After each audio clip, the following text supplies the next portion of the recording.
All right, let's dive into the Iliad.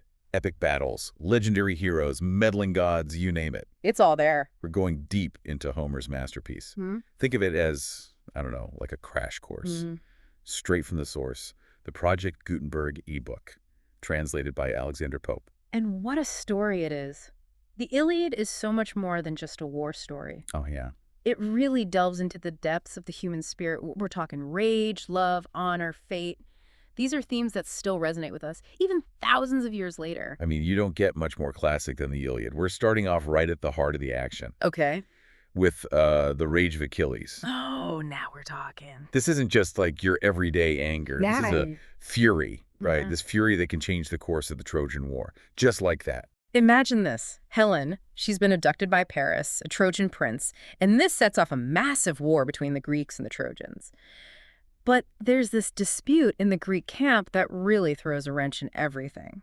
Agamemnon, the leader of the Greek forces, and Achilles, their greatest warrior, they clash over a woman named Briseis. So basically a little petty drama on top of the big war drama. Well, in a way, yes.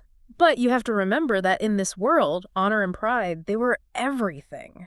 Agamemnon takes Briseis, and, well, she was originally captured by Achilles. Right. So it's a direct insult to his honor, and that sends Achilles spiraling. I mean, he's furious, and he decides, you know what, I'm done with this war. He withdraws completely. So taking their best fighter out of the war because of a personal slight Right. sounds like a recipe for, well, disaster. And disaster is exactly what the Greeks get, but here's where it gets even more interesting.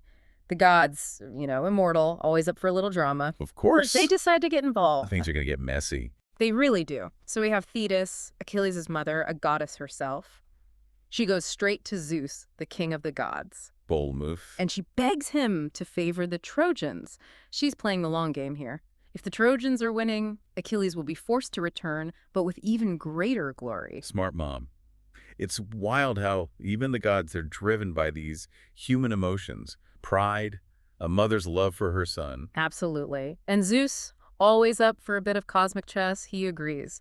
And that sets the stage for some truly epic battles, introduces us to some legendary heroes. Okay, so lay it on me. Who are the major players in this divine showdown?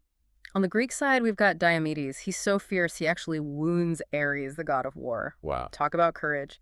Then there's Ajax, a true giant of a man, known for his strength and his ability to just hold the line against the Trojans. I feel like I wouldn't want to mess with him. You and me both. What about the Trojans, though? Do they have anyone who can stand up to these powerful Greeks? They do.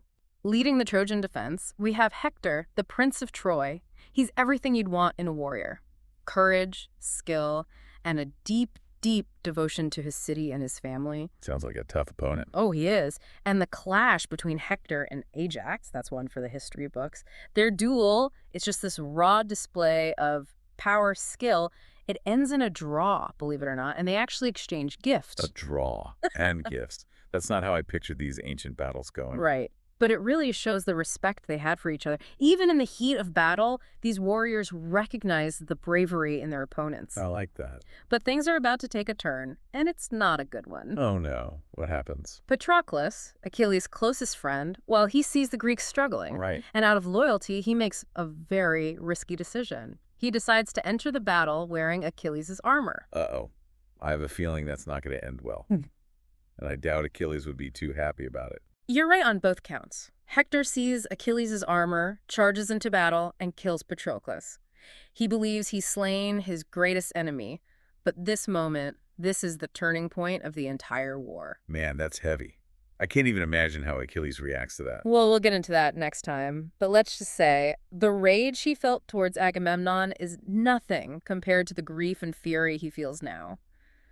So we left off with the death of Patroclus, and, well, let's just say it doesn't go over well with Achilles. I bet. Grief and rage, not exactly a winning combo. You got it. This sets the stage for, just imagine, one of the most legendary confrontations in all of literature. I mean, I'm picturing it. Achilles, he's consumed by this need for revenge, storms back onto the battlefield, just a whirlwind of fury and despair.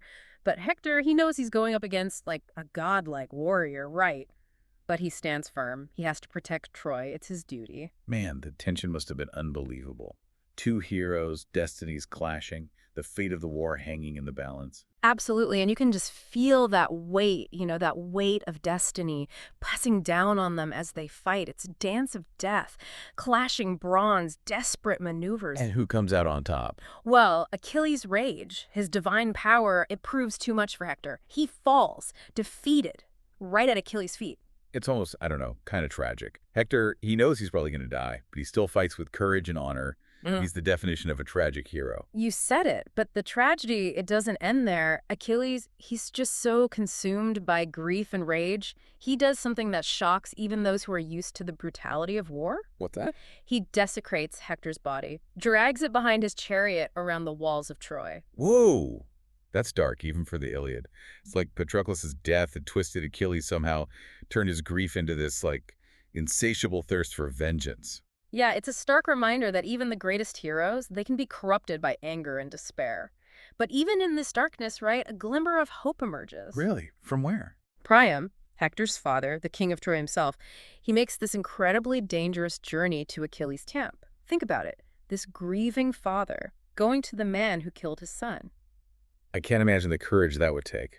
So what happens when they meet? Priam, he approaches Achilles not with anger, not with demands, but with pleas for compassion. He begs for Hector's body back, not as a king, but as a father heartbroken by grief. It's amazing how, even in war, these moments of human connection can cut through all the hate and violence. It's a testament to the power of empathy. Seeing our shared humanity even when facing such immense loss. And Achilles, hardened warrior though he is, he's moved by Priam's grief. So even Achilles has a heart. He sees in Priam a reflection of his own love for Patroclus, and so he relents. What does he do? He returns Hector's body to Priam, allows the Trojans to mourn their fallen prince, a moment of grace amidst all the brutality, a reminder that even in war, compassion is possible. I mean, this is what makes the Iliad so powerful. It's not just about battles and heroes. It's about the depths of human emotion, the love, the rage, the vengeance, the mercy. Exactly. And even though the war rages on, this act of compassion creates a space, right, for a moment of respite from the bloodshed. The Greeks hold funeral games in honor of Patroclus. It's a celebration of his life, a chance for them to showcase their skills. I guess after so much death, they needed to celebrate life somehow. It's a reminder that even amidst the horrors of war, life goes on. There's still joy to be found, camaraderie. Yes, stories to be told. Right. But the story of the Iliad, it doesn't end there. There's still more to come. Fate, revenge, and the power of human connection. We'll get into all of that in part 3. All right, we're back. And I gotta say, this deep dive into the Iliad, it's been a wild ride. Heroes, gods, war, you name it, we've seen it all. And it's the kind of story that stays with you, doesn't it, even after you've finished reading it? For sure. As we wrap up the Iliad, it's important to remember that the poem doesn't actually show us the fall of Troy. It really focuses on Achilles, his rage, and everything that comes after. Okay, so if it doesn't end with the fall of Troy, how does it end? What's the final scene? The poem ends with Hector's funeral. It's a really somber, moving event. It brings this sense of closure to the whole Achilles-Hector conflict. Imagine Troy in mourning, the Greeks, even in their victory, allowing this moment of peace, respect for their enemy. It's a powerful image. Even after all the bloodshed and rage, there's this recognition of shared humanity. Exactly. And that's what makes Homer such a brilliant storyteller. He doesn't shy away from the brutality of war, but he shows us these moments of compassion, too. The ending of the Iliad isn't about winning or losing. It's about grief, the weight of loss on everyone. It reminds us that even back then, people were dealing with the same stuff we are now. Absolutely. And that's why the Iliad is still so relevant today. It's a timeless story. Love, violence, loyalty, betrayal, the struggles of humanity haven't really changed all that much. Yeah, it's crazy how a poem from so long ago can still speak to us like that. As we finish up this deep dive, I keep thinking about how the Iliad, it really makes you think about war, heroism, what it means to be human. It challenges us to look at our own values, how we deal with conflict, loss. The Iliad invites us to think about human nature, how love and rage, honor and vengeance, they can all be tangled up together. And even in all that darkness, there's still hope for compassion. Mm. So where'd you go from here? Think about this. How does the Iliad challenge your own ideas about war, heroes, the human condition? What did you learn on this journey? Thanks for joining us as we explored the Iliad. We hope you've gained a new appreciation for the power of storytelling, for the timeless relevance of this epic masterpiece.